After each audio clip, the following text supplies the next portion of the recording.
Puji nama Tuhan, Shalom komunitas dewasa muda. Senang sekali rasanya saya bisa berbagi kembali dengan teman-teman melalui firman Tuhan yang akan disampaikan melalui sebuah renungan hari ini. Dan saya bersyukur untuk setiap kebaikan Tuhan yang saya yakin teman-teman semuanya juga merasakan sampai hari ini.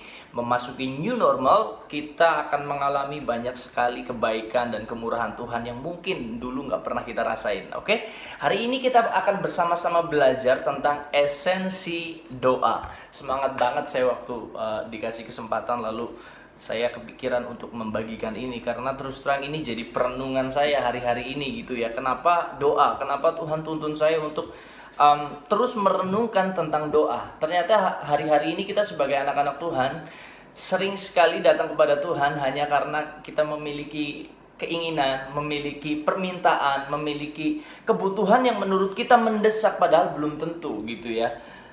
Sehingga kita datang sama Tuhan hanya sebatas permintaan, hanya sebatas memberikan proposal untuk di-approve gitu ya. Tapi saya bersyukur hari ini saya ingin membagikan ini kepada teman-teman gitu ya. Oke, ayatnya diambil dari Matius 26 ayat yang ke-36. Kejadian ini ketika Yesus dan murid-muridnya ada di Taman Getsemani. Saya bacakan untuk teman-teman. Maka sampailah Yesus bersama-sama murid-muridnya ke suatu tempat yang bernama Getsemani. Lalu ia berkata kepada murid-muridnya, "Duduklah di sini sementara aku pergi ke sana untuk berdoa." Kalau teman-teman belajar tentang kitab Matius, kita akan tahu bahwa kitab ini ditulis oleh murid-muridnya sebagai saksi mata. Jadi apa yang Tuhan katakan akan ditulis dengan jelas gitu ya.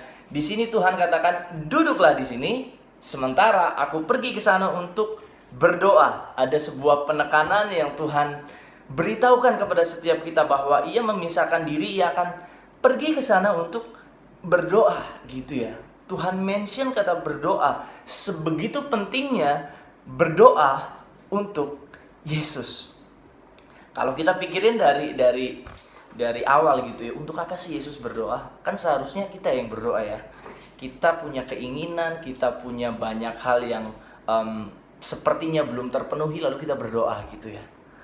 Tapi ternyata Tuhan di atas segala Tuhan, Raja di atas segala Raja, dia pun berdoa.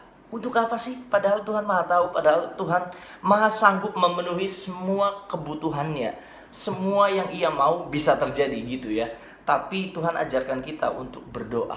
Ternyata esensi doa bukan hanya sebatas apa yang kita inginkan harus terpenuhi, atau sebatas kita datang karena kita punya proposal yang harus di-approve nih sama Tuhan. Ya, saya ingin teman-teman dan saya sendiri kembali belajar bahwa doa bukan hanya sekedar sebatas permintaan dan kebutuhan kita gitu ya. Oke, Matius 26 ayat yang ke-39 berkata, "Maka ia maju sedikit lalu sujud dan berdoa," katanya, "Ya Bapakku, jikalau sekiranya mungkin, biarlah cawan ini lalu daripadaku." Tuhan yang kita sebut Yesus, dia berdoa, "Bapa, jikalau sekiranya mungkin, biarlah cawan ini lalu daripadaku." Itu yang pertama. Kemudian yang kedua, ia berkata, "Tetapi jangan seperti yang kukehendaki, melainkan seperti yang Engkau kehendaki."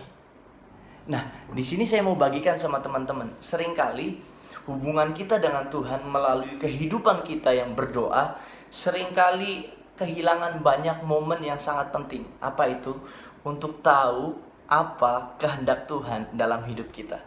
Karena kita seringkali datang kepada Tuhan dan sibuk untuk mengedepankan kepentingan kita. Apa yang menurut kita sangat perlu, apa yang menurut kita itu sangat kita inginkan, lalu kita beritahukan kepada Tuhan. Tapi ternyata di sini Tuhan ajarkan bahwa sebetulnya kita sebagai anak-anaknya mesti tahu apa yang dikehendaki oleh Bapa, apa yang Tuhan kehendaki melalui kehidupan kita. Percayalah teman-teman bahwa Tuhan itu tahu apa yang kita perlukan. Tuhan itu tahu apa yang kita butuhkan. Hanya kita perlu belajar untuk mengerti sebetulnya apa yang Tuhan taruh dalam hidup kita, sehingga hidup kita mampu jadi alat-alatnya Tuhan, mampu menjadi alat-alat kemuliaannya Tuhan untuk menjadi berkat bagi orang banyak. Saya berdoa komunitas dewasa muda, anak-anak Tuhan yang diberkati, waktu hari-hari ini datang kepada Tuhan, apalagi di masa new normal ini, kita perlu sekali Tuhan. Lebih dari segala keperluan-keperluan kita, saya percaya apa yang Tuhan kehendaki lebih dari cukup. Apa yang Tuhan kehendaki lebih penting untuk kita tahu. Biarkan kehidupan doa kita bukan hanya sekedar memberitahukan Tuhan tentang apa yang kita mau, tapi itu membuktikan bahwa kita mau tahu apa yang jadi kehendak Tuhan untuk setiap kita. Tuhan Yesus memberkati kita semua. Puji Tuhan.